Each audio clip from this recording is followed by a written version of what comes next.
Hello दोस्तों, सभी को नमस्कार। मैं हूं Deepak Patel. Welcome to Deepak show Tattvagyan. इस मेरे चैनल में आप सबका हार्दिक स्वागत है। आज मैं आपके लिए छोटी सी दो कहानियां लेकर आया हूं। पहली कहानी जो है वो है अनप्रैक्टिकल इंटेलेक्चुअलिटी, यानी कि सा, सामान्य हिंदी में अगर हम कहें तो जो भी अतिशय जो बुद्धिशाली जो लोग होते हैं, वैसे उनकी कुछ चीज़ों में वो एकदम अति हो जाता है, यानी कि ज़रूरत से भी ज़्यादा होशियारी, ऐसा हम कह सकते हैं। दो दोस्त थे। वो ऐसे ही टहलते टहलते एक जगह पर पहुँचे और वहाँ पे उन्होंने क्या देखा, बहुत ही अच्छा आम का बगीचा, यानी पूरा का पूरा जो खेत है वो पूरा हर जगह पे आम लगे हुए थे। और इतने अच्छे आम लगे थे कि एकदम पके हुए, जिसको आसानी से हम हाथ में लेकर उसको साफ करके हम खा सकते हैं। तो दो मित्र थे और दोनों मित्र चलने लगे। जो एक मित्र था वो तो उसको जैसा अच्छा लगा वैसा वो अपने मन के हिसाब से आम निकालता गया, उसको साफ़ करता गया, धो के अपने साथ अच्छे से साफ़ करके वो खाता गया और उसका आनंद वो लेता गया, मज़े करता गया। और एक जो उसका मित्र था, तो उसने उसको बोला कि भाई तू भी ले, आम खा ले, मैं तुझे साफ़ करके धो के दे रहा हूँ।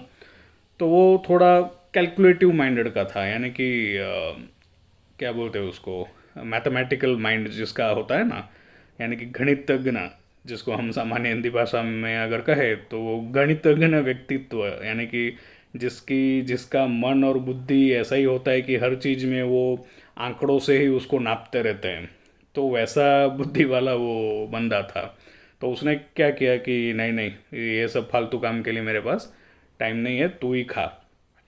तो वो क्या करने लगा कि जो जो पेड़ से वो गुजर रहे थे, तो हर एक पेड़ का डालियां कितनी हैं, ब्रांचेस कितने हैं, ये गिनने में वो बिजी रह गया। गिनता ही गया, उसको उसमें अच्छा लगता था तो वो ब्रांचेस गिनता था।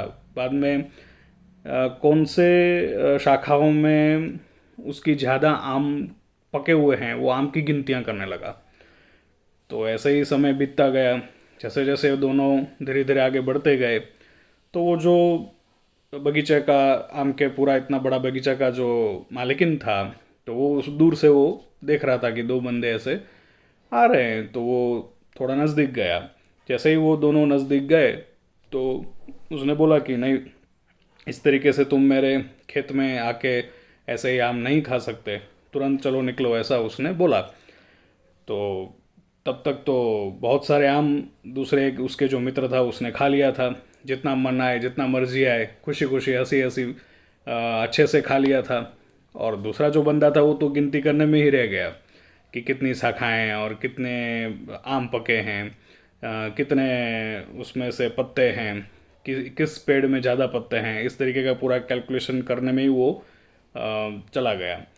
तो जब मालिक ने बोला कि भाई तुरंत ही चलो, तो जिसने अच्छे से आम खाए थे तो पेट भरा हुआ था, मन भी भरा हुआ था, वो बंदा तो तुरंत ही निकलने के लिए तैयार हो गया और वो निकलने लगा।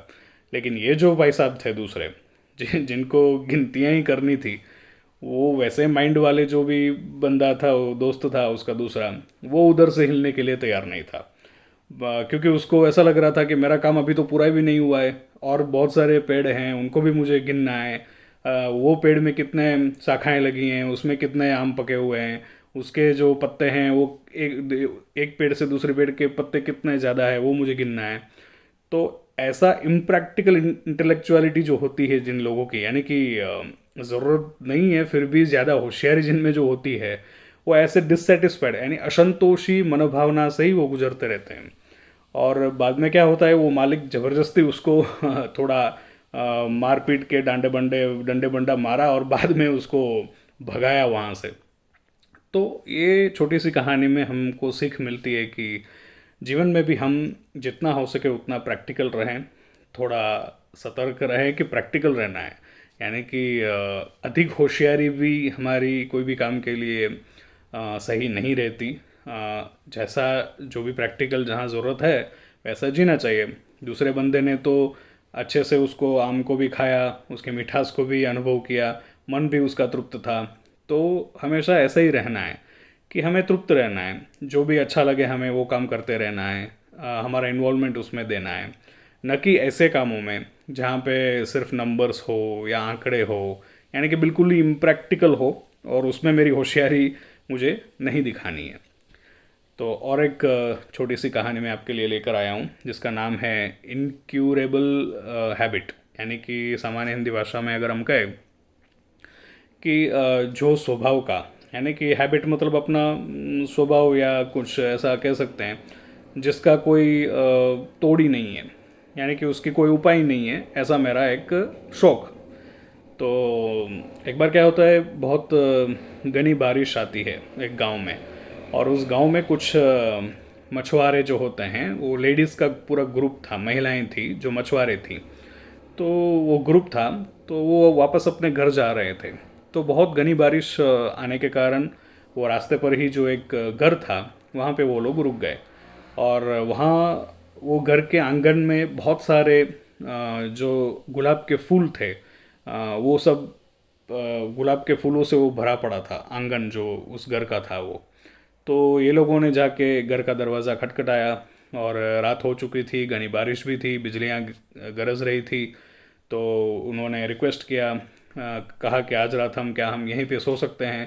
तो घर के मालिक ने भी परिवार के सहित बाहर आया, सभी को बोला कि आप अंदर भी आ सकते हो। लेकिन उन्होंने ही बोला कि नहीं, हम मछुआरे हैं, हमारे शरीर से भी मच्छी की गंध आएगी, और हमारे पास ये मच्छी के टोपले भी हैं, तो आपका घर थोड़ा गंदा हो जाएगा, आपको अच्छा नहीं लगेगा, इसलिए हम आप सिर्फ हमें परवानगी दे दो, हम लोग बाहर आपके इसी आंगन में सो जाते हैं। तो घर वाला ने भी, अच्छे संस्कारी थे, अच्छे लोग थे, तो उन्होंने सभी को बोला कि नहीं, आप आराम से यहाँ पे रह सकते हैं, कोई दिक्कत नहीं है, कल सुबह आप बारिश भी थम जाएगी तब आप चले जाइएगा। तो वो सब महिलाओं ने क्या क्या किया, बाद में सोना सोना सोने की तैयारियां की। बाद में वो लोग जैसे ही वो सोने की प्रयत्न कर रही थी, तो बाहर तो हर जगह पे गुलाब था, बहुत सारे गुलाब के फूल थे। तो उसकी महक जो है वो आ रही थी, उसकी सुगंध बहुत आ रही थी, और इतनी अच्छी सुगंध आ रही थी। लेकिन ये मछुआरे की जो भी बहनें, अपनी महिलाएं थीं, उनको वो नींद नहीं आ रहा था, उनको वो मज़ा नहीं आ रहा था।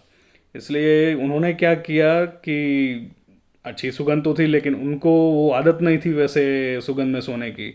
तो उन्होंने फिर से जाके वो जो भी समुद्र से लाए हुए जो मछलियाँ थी, उनको बारिश गिरते गिरती थी, तो टोपले जो भी थे वो माछी के, बारिश के पानी से अच्छे से सभी मच्छियों को धोया, और बाद में वो टोपला जो था वो लेकर आए, और जितना हो सके उतना उनके नाक के नज़दीक उन्होंने रखा, ताकि वो मच्छी का जो भी उसका जो गंध है, जो स्मेल है, वो उनके पास नज़दीक रहे।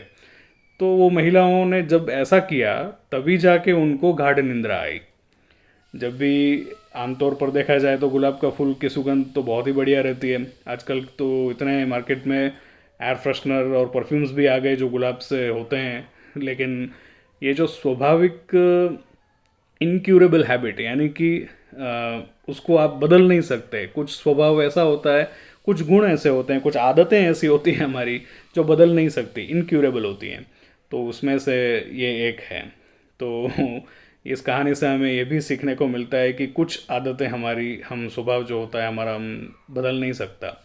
तो ये दो छोटी कहानियाँ आपके पास लेकर आया था। अगली बार फिर मिलेंगे और कुछ छोटी छोटी कहानियों से, और उसमें से जो छोटी छोटी सीख जो हैं हमारे जीवन में हमें लेनी है, और लेते रहेंगे, मिलते रहेंगे। जो भी लोग मैं जिन्होंने मेरा चैनल सब्सक्राइब नहीं किया है, उन सभी को मैं रिक्वेस्ट करता हूँ कि प्लीज़ आप चैनल सब्सक्राइब कीजिए, और ऐसे छोटी छोटी बातें, जो अच्छी बातें हैं, अच्छी कहानियाँ हैं, जो मॉरल देती हैं, कुछ सीख देती हैं, ये छूट ना जाए। इसलिए आप अपने फ्रेंड्स और फैमिलीज़ में शेयर कीजिएगा, और लाइक बटन भी दबाइए ताकि आपको वीडियो अच्छा लगा हो तो, क्योंकि आपका एक एक हर एक लाइक मेरे को और ज़्यादा उत्साह देगा, और अच्छी पढ़ाई करके आपके सामने इस वीडियो के माध्यम से यूट्यूब में हम चैनल में मिलते रहे। तो ज़रूर मेरा लाइक बटन दबा के उत्साह बढ़ाइए। तब तक के लिए अब मैं विदाई लेता हूँ। धन्यवाद।